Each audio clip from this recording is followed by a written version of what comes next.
कदमों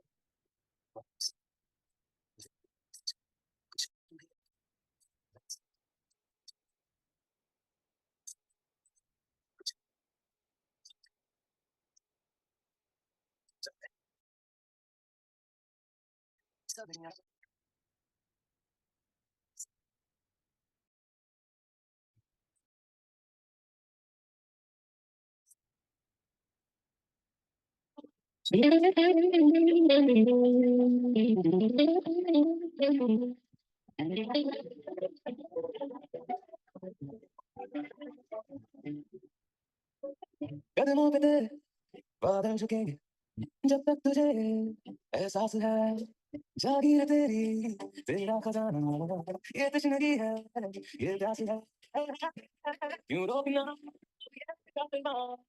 चाहे वही ले जाए जा बेसब्रियां बेसब्रियां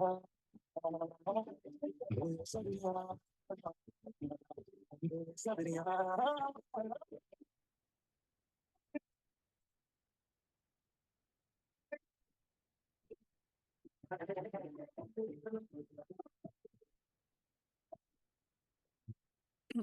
सॉरी, नमस्ते। क्या हाल है? Voice problem? यार गाने में वॉइस प्रॉब्लम थोड़ी बहुत होती है, पता नहीं क्यों। आई एम गुड यार, thank you. Okay Raj ji, ठीक है। ओके। अरे मैं क्यों गाऊंगा यार म्यूजिक है दोस्त। कैसा रहा आपका दिन? पढ़ाई वढ़ाई किया 2 दिन या फिर बस घूमे हो? क्या अभी तो कुछ है नहीं रिवाइज करने को उतना। कैसा रहा आपका वीकेंड, क्या किया है? जल्दी से बता दो, फिर बाकी लोग आ जाते हैं, फिर शुरू करते हैं कहानी। कार्रवाई शुरू करेंगे, दिन की कार्रवाई आज की। सदन की कार्रवाई शुरू की जाती है। नमस्ते भैया, एक छोटा सा क्वेश्चन था, पूछिए। छोटा नहीं बड़ा पूछो भाई। ओके हर्ष भैया, ठीक है, एडवर्ब का रिवीजन करा देंगे आपको। अभी वॉइस क्लियर है, ठीक है। अंशुमन बताऊंगा, वो लास्ट में करोगे ना, एकदम लास्ट में हो गया वो। 7 तुम लोग क्यों लिख रहे हो? थाला फॉर रीजन क्यों लिख रहे हो? ऐसा क्या हो गया? अच्छा गाना, ओहो, मैं को ये कहां से आ गया? ओह, चलिए ठीक है, शांत। अ, भैया पहले वाले पार्ट ऑफ स्पीच, अच्छा पहले वाला पार्ट ऑफ स्पीच का आंसर की। अच्छा वो मैंने शेयर नहीं किया था क्या? और उसमें लास्ट में बचे हुए थे। ठीक है ठीक है, ओके। वो मैंने कर दिया था शेयर यार। कॉपीराइट कहां? गाने कॉपीराइट आएगा, ऐसे नहीं आता भाई कॉपीराइट भाई। ठीक है, कॉपीराइट आने के लिए कुछ कंटेंट होना चाहिए ना उनका, ऐसे फर्ज बना जाएगा, है ना। चलें, जय हिंद, नमस्ते, होपफुली आप स्वस्थ होंगे। राइट, आई डोंट नो आप क्लास मिस करते हो नहीं करते, बट मैं करता हूं यार 2 दिन में तो। चलिए पहला हफ्ता था इसलिए कुछ एक्स्ट्रा क्लासेस मैंने रखी नहीं, बट होपफुली अगला हफ्ता, अच्छा अभी दिवाली नहीं होगी ना, अगले हफ्ते मोस्ट प्रॉब्ली एक्स्ट्रा क्लास रखेंगे, ठीक है? मजा नहीं आता यार वीकेंड में। मैं कितना भी सोचूं तुम रिवीजन कर रहे हो, लेकिन कुछ नहीं करते, तुम बस घूमते रहते हो, आई नो, ठीक है। सो उससे अच्छा पढ़ लेंगे 2 घंटे, क्या करना है। चलो आगे सब। जय हिंद, नमस्ते, प्लीज 6-5 से पहले आ जाया करिए। ओके, अभी जरा हम स्टार्ट कर रहे हैं यहाँ पर मेरे भाई, 2-3 पॉइंट है। सर इंग्लिश और जीएस में करेक्ट होने पर कितने मिलते हैं? एग्जाम में गूगल को 1 दिखा रहा है, 1 नहीं मिलते हितेश जी, 0.83 मिलता है। अगर आप बात करोगे सीरियस की, राइट, इंडिया की अलग कहानी है वहां पर, तो जीएटी में अलग मार्किंग स्कीम आपकी होती है, मैथ्स में अलग होती है। सेम सीरियस में भी अगर आप मैथ्स का देखोगे तो वहां +1 है सही होने के लिए, ओके। बट जीएस में +1 नहीं है, रीजन बीइंग कि आपको 120 क्वेश्चन मिलते हैं और 100 नंबर के होते हैं, है ना, तो 0.83 होता है आपका पॉजिटिव मार्क्स। ओके, एक दो बार मैं एक बार मैसेज गो थ्रू कर लूं, फिर स्टार्ट करते हैं। ओके, इंग्लिश में भैया प्रॉब्लम हुई है, ज्योग्राफी में 25 नंबर आए थे, ओके ठीक है। रिक्टर स्केल की रीडिंग, अरे वो 0 से 10 होती है यार, अरे उस पे क्वेश्चन नहीं बनता, गलत गलत, ठीक है। कहीं कहीं जगह आपका 1 से 10 भी लिखा होता है, कहीं जगह 0 से 10 लिखा होता है, वो इतना हार्ड, वो इतना वो नहीं है, ठीक है। उस पर सवाल नहीं पूछेगा आपसे, बस ये बताओ कि वो करता क्या है इसके, ठीक है, ये मालूम। पीडीएफ थोड़ी स्मॉल साइज की भेजा करो, अच्छा जी। यार ज्योग्राफी अगर बात करो मेरे भाई, तो वहां पर अगर आप देखोगे तो एक्चुअल पॉइंट ये है मेरे भाई कि वहां पर 3D पिक्चर्स हैं, फोटोशॉप से बनाई गई हैं सारी चीजें, तो इससे उसका साइज बड़ा हो जाता है ना। राइट, चलें आइए स्टार्ट करते हैं। एक ने पूछा है he is a good boy, तो इसमें इज का पार्ट ऑफ स्पीच क्या होगा? इज वर्ब होता है हर चीज हमारे, इज आपका वर्ब होता है वाला, ठीक है। ओके, अच्छा एक और चीज, आप लोग ना प्लीज एक चीज इंश्योर किया करो बिफोर यू टेक्स्ट मी। चलो मैंने आपको डाउट आईडी भी दे दी, वहां पर भी तुमने यार एक तो इतने मैसेज कर दिए सिर्फ इसलिए कि भैया नंबर सेव कर रहे हैं आप। अरे भाई नंबर क्या सेव करो, मैसेज सेव कर लो। इतने मैसेज कर दिए, इतने मैसेज कर दिए कि मतलब भाई एकदम अलग लेवल पे। बट प्लीज अभी इसको सेव कर लेना है, ठीक है। प्लीज बाहर मत शेयर करना, रीजन बीइंग कि मैं ये नहीं चाहता कि किसी का मैसेज मिस हो जाए यार, थोड़ा वक्त लग सकता है। अगर आपको लगे भैया 2 दिन हो गए आपने मेरा मैसेज नहीं देखा, प्लीज दोबारा भेजना भाई, सर पे चढ़ जाना, हमारे कोई दिक्कत नहीं मुझे, लेकिन हाँ प्लीज थोड़ा पेशेंस रखना, ठीक है। एज अ टीचर आप यहाँ हम ये इंश्योर करने की कोशिश करते हैं कि आपको क्लास में अच्छा समझ में आए, राइट। आपके पास और भी साधन हो जहाँ पर आप चीजें क्लियर कर पाएं। अभी ग्रुप की चैट भी ऑन होगी, 1 हफ्ते हो गया, अभी सब कुछ सेट ऑलमोस्ट हो चुका है, तो 1 2 दिन में ग्रुप की चैट भी ऑन करूंगा, जहाँ पे आप भैया से हर दिन आप आराम से डिस्कस करोगे, रिलेट करोगे, एक दूसरे की हेल्प करोगे, बट वो environment has to be good, okay. वहां पर शिकायतें ना होंगी भैया मुझे ऐसे मैसेज कर रहा हूं, मुझे ऐसे मैसेज कर रहा है, प्लीज वो मत करना, ठीक है। चलिए अभी शुरू करते हैं जरा दोस्त। मैं कुछ बताने वाला था, भूल गया, ये कुछ बात थी यार। राकेश जी देख लेते हैं, टैलेंट है आदत पड़ गई है भैया, इडियम्स कैसे इंप्रूव करें, अभी जो पढ़ रहे हैं प्लीज वो पढ़ते हैं, ठीक है, बाकी नीड नहीं है। सैटरडे से बुखार आ रहा है, चलो ध्यान रखो। ओके, सो पहले हम 1 पेज में पढ़ेंगे, हमारा भी ग्लोबल हंगर इंडेक्स न्यूज़ में था, इसके बारे में किसके ऊपर क्वेश्चन आपको मिलते रहते हैं हर बार, और आपको ऐसे देश की रैंकिंग के ऊपर दिखती होगी जो आपको देखने में लगता होगा भाई ये देश ऊपर कैसे हमसे, है ना। तो इसका रीजन ये है कि जो हम ग्लोबल हंगर इंडेक्स को मेजर करते हैं, उसका तरीका बड़ा अलग है, समझे। उसका तरीका कैसे पता है? यहाँ पर कॉल से बहुत सारे टेस्ट होते हैं, ओके। ये जो आप यहाँ पर डेटा कलेक्ट किया जाता है वो वाया फोन भी होता है, ओके। वाया फोन का मतलब क्या है? मान लो मैंने तुमको फोन किया, हेलो अभिषेक खाना खाए, भूख लगी क्या? खाना तो ये नहीं पूछेंगे, मैं फोन करूंगा, पूछूंगा अभिषेक भूख लगी है क्या, तुम बोलोगे हाँ सर भूख लगी है, बस तुम्हारा क्या कि भाई अभिषेक भूखा है, एक बंदा भूखा है भाई भारत में, समझ रहे हो। मजाक नहीं कर रहा हूँ, ऐसे होता है, ठीक है सही में। तो जो पैरामीटर ना दैट इज टोटली मतलब फ्लॉड पैरामीटर है, तो उसमें ये रियल में निकालना थोड़ा मुश्किल होता है, ठीक है। रियल में निकालना थोड़ा मुश्किल होता है कि हाँ भाई ऐसा हुआ वैसा हुआ, राइट। तो पहला पॉइंट जो हमारे पैरामीटर से इन पर जज किए जाते हैं, जरा हम वहां से स्टार्ट करेंगे। भैया वर्ब तो होगा ही, लेकिन ऑक्सिलरी वर्ब होगा कि अरे हर्ष रुक जाओ यार, वर्ब चैप्टर आएगा। अब मैं तुमको अगर बोल दूं हर्ष कि अगर अकेला हमारा इज एम आर वर्ब आया है तो वो हमारे डी वर्ब होता है या इंट्रांजिटिव वर्ब होता है, ठीक। बट अगर उनके साथ कोई और मेन वर्ब आया है तब वो आपके होते हैं हेल्पिंग वर्ब, और हेल्पिंग वर्ब को हम बोलते हैं ऑक्सिलरी वर्ब। अब बात समझ में आया होगा, समझ में नहीं आया होगा, और बाकी लोग भी सब होंगे ना। तो इसलिए जब टॉपिक आएगा मेरे भाई, है ना, खत्म तो हो नहीं गया ना इंग्लिश, अभी तो शुरू ही है, जब टॉपिक आएगा देन अगर आपको क्लियर ना हो फिर पूछेगा। चलिए, सो ये जो ग्लोबल हंगर इंडेक्स है, राइट, तो यहाँ पर अभी रिलीज हुआ है कुछ दिन पहले। कैलकुलेट कैसे होता है सबसे आपका इंपॉर्टेंट है, ठीक है, और इसको रिलीज कौन करता है? तो इसको रिलीज एक हमारी जर्मनी बेस्ड कंपनी है जिसका नाम है वेल्थ हंगर लाइफ, यहाँ लिख रहा हूँ, जर्मनी की कंपनी है, नेम उसका है वेल्थ हंगर लाइफ, राइट। ये कंपनी है 2006-7 के आसपास ये स्टार्ट हुआ था। तो इस कंपनी का काम ये है, इस एजेंसी का काम ये होता है कि ग्लोबल हंगर इंडेक्स को रिलीज करना, राइट। रीजन ये है कि अवेयरनेस फैला पाए हम लोग, या कंपेयर भी कर पाए कंट्रीज को हम लोग, ठीक है। तो अभी जो 2024 का इंडेक्स आया है उसमें भारत की रैंकिंग है 105।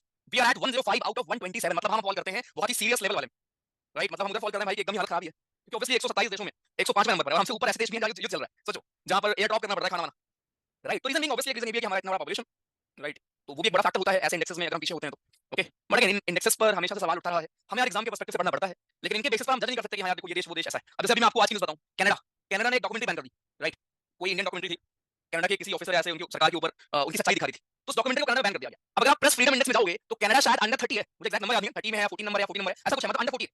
और भारत 500 के ऊपर है, भारत तो भाई 150 के पास है, ओके। सो इन रियलिटी बहुत चीजें डिफरेंट होती हैं और इंडेक्सेस तो आपके डिफरेंट होते हैं। वही बात है कि अवार्ड तो किसी और को मिल जाता है, रियल में परफॉर्मेंस किसकी होती है हमको पता है, ठीक है। आइए, तो यहाँ भारत की रैंकिंग 105 है और ये सीरियस थ्रेट है, serious level as per this index. अब इंडेक्स के बारे में सबसे इंपॉर्टेंट क्वेश्चन जो बनता है वो बनता है ये कि इसके हमारे पैरामीटर क्या है। तो 4 हमारे पैरामीटर होते हैं, पहला है चाइल्ड स्टंटिंग, दूसरा है अंडर अंडर नरिशमेंट, तीसरा है चाइल्ड वेस्टिंग, चौथा है मेरे भाई चाइल्ड मोर्टेलिटी। इसका मतलब क्या होता है?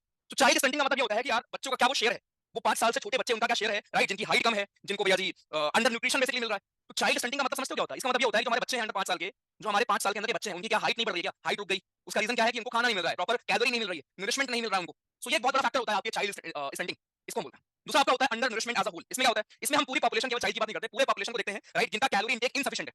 अब अगर तुम कट पे हो या मतलब वेट लूज कर रहे हो तो तुम भी इसमें कंट्रीब्यूट कर रहे हो, राइट। ऑब्वियसली ऐसे तो कोई आपसे नहीं आगे पूछने वाला, लेकिन बहुत सैंपल साइज बहुत छोटा होता है। तुमको क्या लग रहा है जो एग्जिट पोल आप देखते हो कि इतनी सीट आने वाली है, उतनी सीट आने वाली है, वोट डाला होता है लाखों लोगों ने, 10 लाख लोगों ने वोट डाला, सैंपल स्पेस है 3000, समझ रहे हो? और उसमें भी सरकारें, वो लोग करते हैं प्रिंट बैक टीवी पर कि देखो इसकी सरकार आने वाली है, उसकी सरकार आने वाली है। जब तुक्का लग गया, ओके। सेम चीज यहाँ होती है कि भैया देश में करोड़ों लोग हैं और आप हार्डली 1000 लोग से पूछते हो ये हंगर इंडेक्स के बारे में कॉल करके, फिर आपका होता है कि भैया भूख लगी तुमको, भूख लगती है, खाना मिलता है, बस ये आप 1000 लोग से पूछते हो। और अगर फोन ना उठा तो अब ये मान लेते हैं कि भाई भूखा ही होगा समझ रहे हो? तो फ्लॉड सिस्टम है, लेकिन पढ़ना है बिकॉज़ एग्जाम में पूछता है। सो दूसरा आपका अंडर नरिशमेंट में क्या होता है कि यार कैलोरी इंटेक पूरे पॉपुलेशन की क्या इनसफिशिएंट है क्या, राइट। अब जब मैं आपको इकोनॉमिक्स पढ़ाऊंगा ना, मोस्ट प्रोबब्ली जनवरी के आसपास हम पढ़ेंगे, मस्त, राइट। विंटर का कहर होगा, रोज आप न्यूज़ में पढ़ोगे, स्कूल बंद 4 दिन के लिए, स्कूल की यादें आपको आएंगी, हम लोग का स्कूल बंद होता था, उसी में हम लोग इकोनॉमिक्स पढ़ रहे होंगे। तो वहां मैं आपको बताऊंगा यार कि हमारा गरीबी की डेफिनेशन क्या होती है, गरीब है कौन, शुद्ध गरीब कौन है और वैसे गरीब कौन, ओके। उधर आप देखोगे कि कैलोरी के हिसाब से कितना अगर आप हर दिन कंज्यूम कर रहे हो तो आप गरीब नहीं हो, ओके। सो कैलोरी अगर आप इंटेक आपका कम है जितना आपको नीड है, हर बॉडी के लिए नीड होगी, शायद मुझे 2200 कैलोरी की नीड होगी, किसी को 2600 की नीड होगी, किसी को 1800 की नीड होगी, राइट। और उससे कम अगर आप कंज्यूम कर रहे हो, अभी उसकी मैं बात कर रहा हूं कि मिल नहीं रहा, ऐसा नहीं कि भाई तुम जानबूझकर कम कर रहे हो वेट लूज करने के लिए, नहीं, आपको मिल नहीं रहा है, ओके, कि आप दिन भर का अपना वो कैलोरी इंटेक जितनी आपकी बॉडी को चाहिए वो आप बॉडी को दे पाओ। तो ये भी एक पैरामीटर होता है हमारे ग्लोबल हंगर इंडेक्स में। तीसरा आपका होता है चाइल्ड वेस्टिंग। अब चाइल्ड वेस्टिंग का मतलब ये नहीं होता कि भाई बच्चा तुम्हारा बिगड़ गया है, ठीक है, ऐसा ये मतलब नहीं होता, राइट। चाइल्ड वेस्टिंग का मतलब ये होता है कि 5 साल के अंदर कितने लोग ऐसे, कितने बच्चे ऐसे हैं जिनका वेट जो है वो हाइट के हिसाब से नहीं, ओके। तो चाइल्ड वेस्टिंग का मतलब ये होता है कि हाइट के हिसाब से वेट का जो रेशियो होना चाहिए, जैसे आदमी में आपने देखा होगा एक चार्ट होता है कि आपकी हाइट इतनी है तो आपका वेट इस कैटेगरी में हो, इतने आपके उसमें हो। ऐसे ही मेरे भाई यहाँ पर भी है कि रिकॉर्डिंग में ऑन किया है ना, हाँ ठीक है, याद दिला दिया करो भाई, याद। सो वैसे ही चाइल्ड वेस्टिंग में क्या होता है ना कि यार बच्चे की हाइट, राइट, बच्चे की हाइट के हिसाब से अगर उसका वेट नहीं है, वही मतलब भुखमरी है, वही मतलब उसको खाना नहीं मिलता, इसको हम बोलते हैं चाइल्ड वेस्टिंग। और लास्ट में आपका आता है चाइल्ड मोर्टेलिटी। तो यहाँ पर सेम है कि आपका ऐसे कितने बच्चे हैं जो अपने 5वें बर्थडे से पहले मर जाते हैं, 5th बर्थडे यानी 5 साल, 5 साल के ही भी नहीं हो पाते और उससे पहले मर जाते हैं, जो दिखाता है कि वो जिस एनवायरनमेंट में रह रहे थे वो अनहेल्दी था, राइट। जिस जगह रहते वहां उनको प्रॉपर न्यूट्रिशन खाना नहीं मिला। तो ये मेरे भाई 4 पैरामीटर हैं, child stunting, under nourishment, child wasting और चाइल्ड मोर्टेलिटी। ये 4 पैरामीटर्स पर रैंकिंग या मार्क्स दिए जाते हैं, देन फिर एक रैंकिंग बनती है जिसमें भारत की रैंक अभी 105 है आउट ऑफ 127, ठीक। जिसमें कि स्टडी में फाइंड ये किया गया कि भारत की 35% पॉपुलेशन जो है वो अंडर नरिश्ड है। सोचो कि बहुत बड़ा नंबर होगा भाई, 130 से 140 करोड़ का 35% कितना होता है सोचो। अगर हम इस रिपोर्ट की माने तो ऑब्वियसली नंबर इससे बुरा हो सकता है क्योंकि रिपोर्ट बनाई गई है हार्डली कुछ हजार लोगों से बात करके। दूसरा 18.7% of children are wasted, right. Simple सा है कि आपके इतने चाइल्ड की हाइट नहीं बढ़ रही है या राइट हाइट के हिसाब से उनका वेट नहीं बढ़ रहा है। उसके बाद 2.9% बच्चे हमारे देश में ऐसे हैं जो 5वें बर्थडे से पहले ही मर जा रहे हैं। रीजन क्या है हमारा? रीजन है भैया जी आपका, इसी को बोलते हैं चाइल्ड मोर्टेलिटी, इनको खाना नहीं मिल रहा है, प्रॉपर एनवायरनमेंट नहीं मिल रहा है, बाकी चीजें नहीं मिल रही। सिंपल सा, ठीक। हम क्या कर सकते हैं इसमें? हम बस ये कर सकते हैं यार कि पहले कुछ बन जाते हैं, फिर डेफिनेटली हम बहुत कुछ कर सकते हैं ना। आपको प्रधानमंत्री बनने की जरूरत नहीं है, समाज में 2-3 लोगों की हेल्प करने के लिए, ठीक है। और वो नॉर्मली आप कर सकते हो, आस पड़ोस में भी आपके ऐसे लोग होंगे बच्चे, स्पेशली ना हमेशा आप ये काम करना, तुम किसी के पैसे लेके हेल्प मत करो, बट ये कोशिश करना कि किसी को अगर एम्प्लॉयमेंट जनरेशन आप हेल्प कर पाओ, ठीक है। किसी को आप अगर आज 10,000 रुपए दोगे तो वो 20 दिन में 30 दिन में खत्म कर देगा वो, ठीक है, यहाँ वहाँ करके। बट अगर आप समहाउ ऐसे हेल्प करो कि उस 20,000 का कुछ ऐसा सामान खरीद दो जिससे उसके अगले 20,000 का जुगाड़ हो पाए, है ना, तो वो बेटर होगा। या उसके बच्चों को अगर आप स्कूल के लेवल पर कुछ हेल्प कर पाओ, फीस के लेवल पर कुछ हेल्प कर पाओ, राइट, आपको आस-पास मिल जाएंगे। तो ये बात है कि बड़े-बड़े काम नहीं करना तुमको, है ना, छोटी चीजें करनी है और वही काफी होंगे। चलिए, तो ये था हमारा रैंकिंग दोस्त, जो आपको ध्यान रखना। सरकार काफी इसके ऊपर काम-काज करती है। पोषण अभियान था एक हमारा, फूड सिक्योरिटी एक्ट है, मिड डे मील सुना होगा आपने, है ना, बच्चों को वहाँ पे गरीब कल्याण योजना योजना है हमारी, अभी अन्न फ्री में बंट रहे हैं। ऐसे बहुत सारे स्कीम्स भी हम पढ़ते रहेंगे आगे जाकर जो हमारे देश में फोकस है गरीबी के ऊपर, गरीबों के ऊपर और स्पेशली बच्चों के ऊपर, ठीक। बट इस स्लाइड में इंपॉर्टेंट ये था कि भारत की रैंकिंग क्या है एंड ये हमारे पैरामीटर्स कौन से हैं। आपके होमवर्क ये है कि आप मुझे टॉप 5 बताओगे, ओके। आप मुझे सर्च करके आएंगे और बताएंगे कि टॉप 5 हमारे कौन से देश हैं ग्लोबल हंगर इंडेक्स।